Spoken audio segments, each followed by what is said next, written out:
खुला बोल आपके साथ मैं हूं अंजना ओम कश्यप। प्रधानमंत्री नरेंद्र मोदी ने कहा था मैं इस देश का प्रधान सेवक हूं।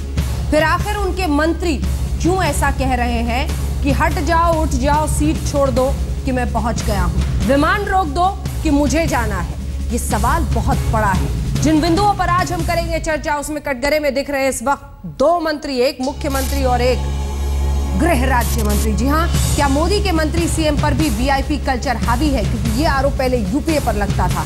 रिजिजू के लिए प्लेन से पैसेंजर को उतारना सही है, ये सवाल है दूसरा। सीएम फडणवीस के पीए से और उसके लिए चूंकि पासपोर्ट नहीं था, विमान रोक दिया गया।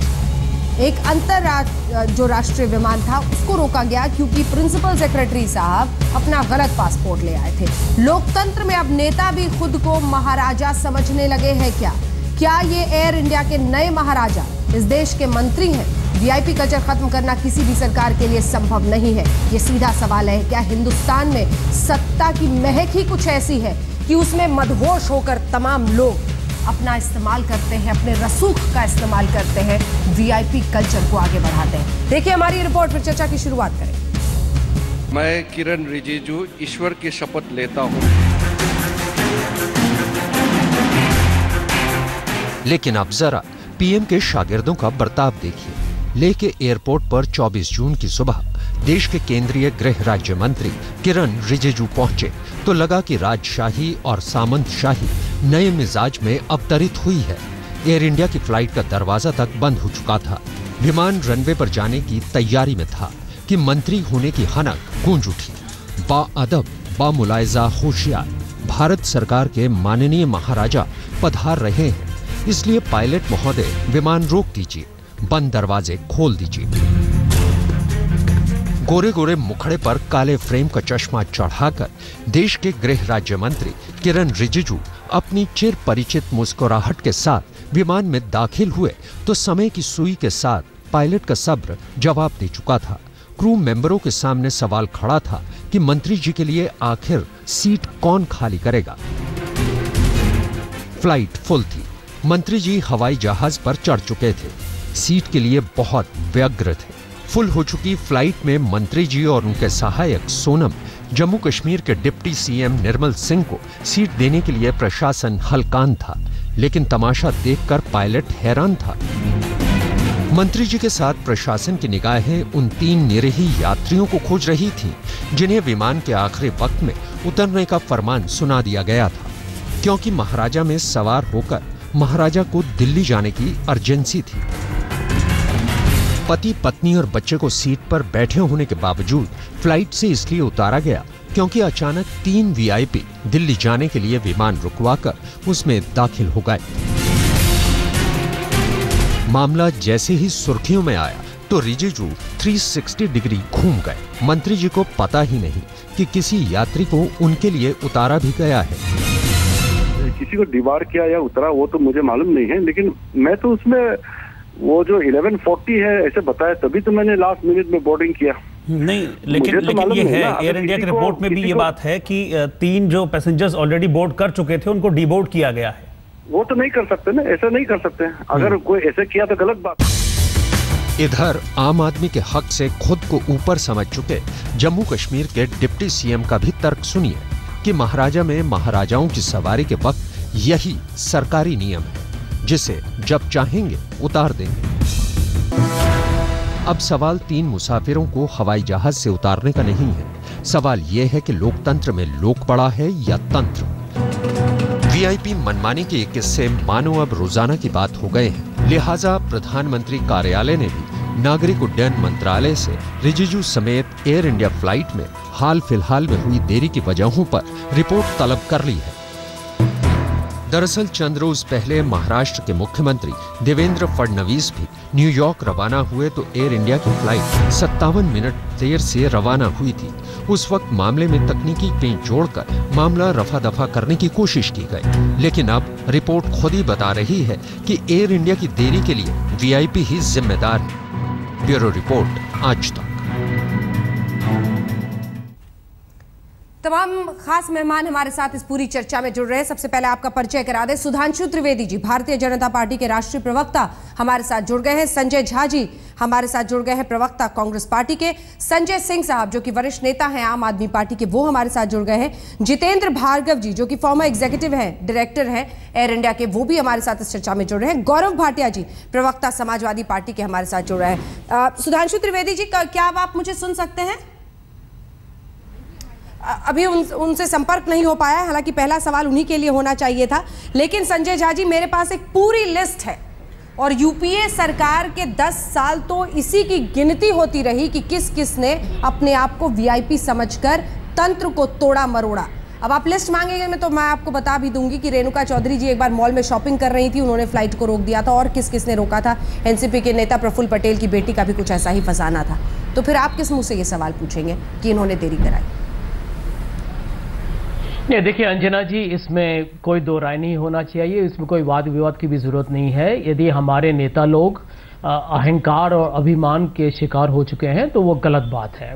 देखिए, दुर्भाग्यपूर्ण है कि देखिए आम आदमी के लिए किसी को सम्मान या आदर नहीं है। ये दो तीन उदाहरण जो भारत के लोगों ने देखा है पिछले 3-4 दिनों में, वो खुलेआम ये बता रहा है कि अच्छे दिन बुरे दिन क्या है वो तो आम आदमी चतुर है, वो खुद ही समझ सकते हैं। ठीक है। लेकिन ये एक तरीका है, एक पैटर्न, मुझे एक पैटर्न दिख रहा है। देखिए, आप यदि देखिएगा अंजना जी, तो union minister of civil aviation जो है अशोक गजपति राजू, उन्होंने तो खुलेआम हंसते हुए कहा था कि मैंने अपने पॉकेट में मैच स्टिक और लाइटर लेके मैं गया, अब तो मेरी सिक्योरिटी को कोई चेक्स भी नहीं करता है। तो इस तरीके से देवेंद्र फडणवीस हुए या रिजिजू हुए, लेकिन अंत में इनके प्रवक्ता लोगों को भी जब मैं देखता हूं, आपके ही टीवी चैनल पे भी बहुत बार बहस होती है, हमेशा वो मजाक उड़ाते हैं कि आपके पास तो 44 सीट है, हमारे पास तो 282 सीट है, 4 साल तक तो हम हैं। वो जिस तरीके से मैं समझता हूं कि विरोध और विपक्षी दलों का मजाक उड़ाते हैं, ये एक तरीके से इनका संस्कार और संस्कृति है। ये जो भी नमूने हम इसके बारे में आज चर्चा कर रहे हैं, ये इस सरकार की, मैं समझता हूं उनकी सोच, उनकी नजरिया, उनकी रवैया, आप जो भी कहिए, ये उनका एक ढांचा है। और मुझे तो कोई आश्चर्य नहीं है आम आदमी के लिए, लेकिन जिस तरीके का इन्होंने व्यवहार किया है ये बहुत ही दुर्भाग्यपूर्ण और शर्मनाक। सुधांशु त्रिवेदी जी, नशा उतर नहीं रहा है, उनका कहना है, उनका ये कहना है। और ये मौका भी है आपके लिए, क्योंकि अब तो पीएमओ ने भी रिपोर्ट मांग ली है कि आप अपने एक मंत्री और एक मुख्यमंत्री की तरफ से क्या माफी मांगना चाहेंगे उन तमाम लोगों से जिनको डीले करके फ्लाइट में बिठाए रखा, या उन 3 लोगों से जिनको उतार कर रिजिजू साहब को, माननीय गृह राज्य मंत्री को बिठाया गया? देखिए, कई बार आरोप लगाने के उत्साह के अतिरेक में तथ्यों की अनदेखी हो जाती है। ये दोनों ही जो प्रकरण हैं, इनमें वास्तविक तथ्य यदि आप तकनीकी आधार पर देखें तो भिन्न है। महाराष्ट्र के मुख्यमंत्री देवेंद्र फडणवीस ने वहां के सहयात्रियों से भी यह स्पष्ट पूछा जा सकता है कि उन्होंने किसी भी प्रकार से प्लेन को डिले करने की बात नहीं कही। तकनीकी बात क्या थी? किसी अंतर्राष्ट्रीय फ्लाइट में यदि आप एक बार ऑन बोर्ड हो गए और आपको यदि ऑफ बोर्ड करना हो, क्योंकि यदि यह बात है कि उनके निजी सचिव के पास वो वीजा नहीं था जिसके की सारी अन्य कागजात भी उन्हीं के पास थे, और उसको ऑफ बोर्ड करना हो तो उसकी एक प्रक्रिया है। ये कोई बस नहीं है जैसे आपने कहा चलो भाई उतर जाओ। उस प्रक्रिया का पालन करना और उनके सामान को ऑफलोड करना, और वो प्रक्रिया कम से कम 20 से 25 मिनट की। और ये साहब वीजा चेक किए बिना बैठ कैसे गए? ये मुझे अपनी पूरी बात करने दें। सर नहीं सर, वो गलती तो अपनी जगह है, वो गलती तो स्वीकार है कि वीजा चेक किए बगैर बैठ गए। फैक्ट्स पे सवाल खड़े कर रहे हैं ना?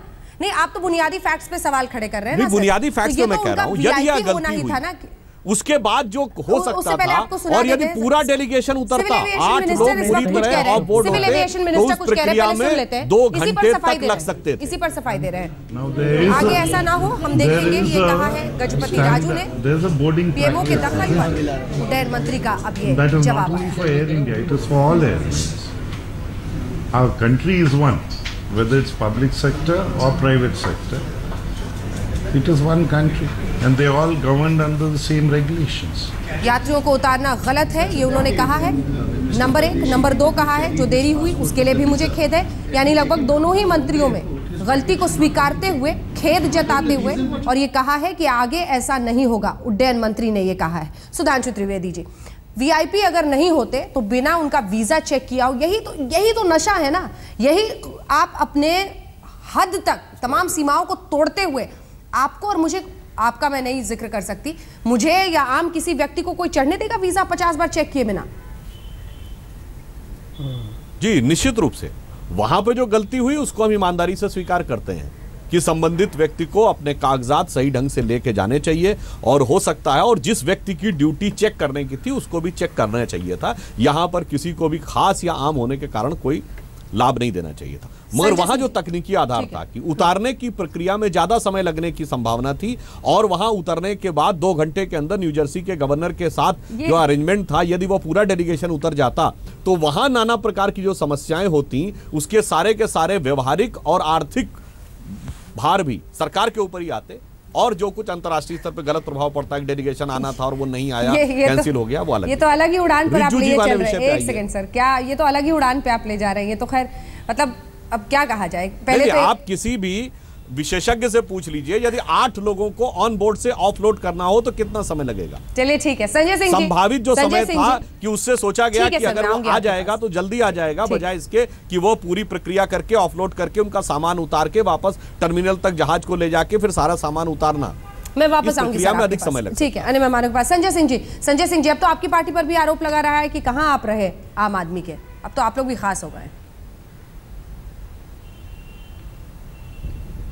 नहीं, हमारे आरोप तो अगर उसमें कहीं कोई एक भी आप आचरण इस तरह का बता दीजिए कि किसी हमारे नेता ने, किसी मुख्यमंत्री, हमारे साथी ने ऐसा कुछ किया हो तो आप उसका उदाहरण दीजिए। वीवीआईपी एरिया में 2-2 घर, तमाम गाड़ियां, आवाज इको हो रही है अपने गांव अंजना जी। हाँ, आवाज इको हो रही है। चलिए उसको मैं ठीक करा देती हूँ, तो उसके बाद ही मैं सवाल लेने के लिए आपके पास आऊंगी। गौरव भाटिया जी जल्दी से एक प्रतिक्रिया। और अगर समाजवादी पार्टी के नेता, ये लंबी फहरिस्त है, जिस देश के अंदर मंत्री की भैंस को खोजने के लिए पुलिस लगेगी, जिस देश में मुख्यमंत्री की सैंडल हेलीकॉप्टर से मुंबई से मंगवाई जाएगी, वहां पे इस प्रकार के आचरण सभी दलों में आपको देखने को मिलते हैं, चाहे वो समाजवादी पार्टी हो, बहुजन समाज पार्टी हो।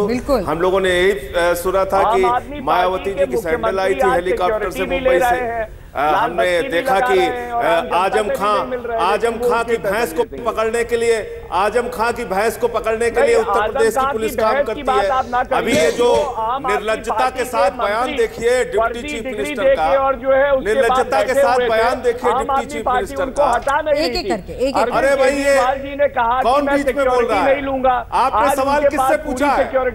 अंजना जी सवाल किससे पूछा है? इनको चुप कराइए। आपको बीच में मत टोका-टोकी कीजिए, थोड़ा शांत बैठिए। गौरव जी प्लीज थोड़ा शांत बैठिए, जब आपको मौका मिले तब बोलिए। जब आपको मौका मिले तब बोलिए, बीच में वकालत कम कीजिए। ठीक है, बिल्कुल मैं आपसे पूरा जवाब दूंगा। अभी जिस तरह से चीफ मिनिस्टर को, जिस तरह से डिप्टी चीफ मिनिस्टर ने बयान दिया निर्मल सिंह ने कि ऐसा कोई नियम है, तो एयर इंडिया के अधिकारी आपके साथ बैठे हुए, उनसे पूछिए कि क्या ऐसा कोई नियम है? ऐसा कोई नियम है क्या कि कोई मंत्री अगर जाना चाहे तो उसके लिए यात्रियों को कान पकड़ के बाहर कर दिया जाए? जितेंद्र भार्गव जी जल्दी से एक छोटा सा जवाब इस पर। ये जो निर्मल सिंह जी कह रहे हैं कि ऐसा नियम है, क्या ऐसा कोई नियम है? अधिकारी उनसे पूछ भार्गव साहब, क्या ऐसा कोई नियम है कि आप किसी को आप डिबोर्ड करके और बिठा दीजिए मंत्री जी को? बिल्कुल कोई नियम नहीं है, बल्कि इसके ऊपर कॉम्पेंसेशन क्लेम कर सकता है पैसेंजर, क्योंकि उनके पास एक बोर्डिंग कार्ड था, वो सीट पे बैठ चुके थे, उनको किसी भी स्थिति के अंदर में विमान से नहीं उतारा जा सकता है। ये एकदम वायलेशन हुआ है, जिसके लिए अब तो आपने देखा गजापति राजू जी ने भी खेद प्रकट किया है। इसका साफ मानना है कि ऐसी घटना हुई और जिसके लिए उन्होंने खेद प्रकट किया है, और ऐसा नहीं होना चाहिए था। ये तो साफ जाहिर है कि वीआईपी कल्चर में हम जी रहे हैं। वीआईपी समझते हैं कि वो किसी भी समय फ्लाइट में आ सकते हैं, उनको जगह दे दी जाएगी, और क्योंकि ये सरकारी एयरलाइन है वो अपना ज्यादा ही इसके ऊपर अपना अधिकार समझ रहे हैं, जो कि दुर्भाग्यपूर्ण बात है। और जम्मू कश्मीर के उप मुख्यमंत्री डिफेंड कर रहे हैं, निर्मल सिंह जी कह रहे हैं कि ऐसा करना नियम के तहत किया गया है। सवाल बहुत गंभीर है, और वो ये है कि क्या सत्ता का नशा बीजेपी के भी नेताओं पर इतना ज्यादा चढ़ गया है कि वो भी वीआईपी कल्चर में ही बिल्कुल घुल मिल गए हैं। जो सवाल हमने आपसे पूछा था कि क्या बीजेपी के नेताओं पर भी उसी तरह से हावी है वीआईपी कल्चर, 63% कहते हैं हाँ, 37% कहते हैं नहीं। देखते रहिए आज तक। फौरन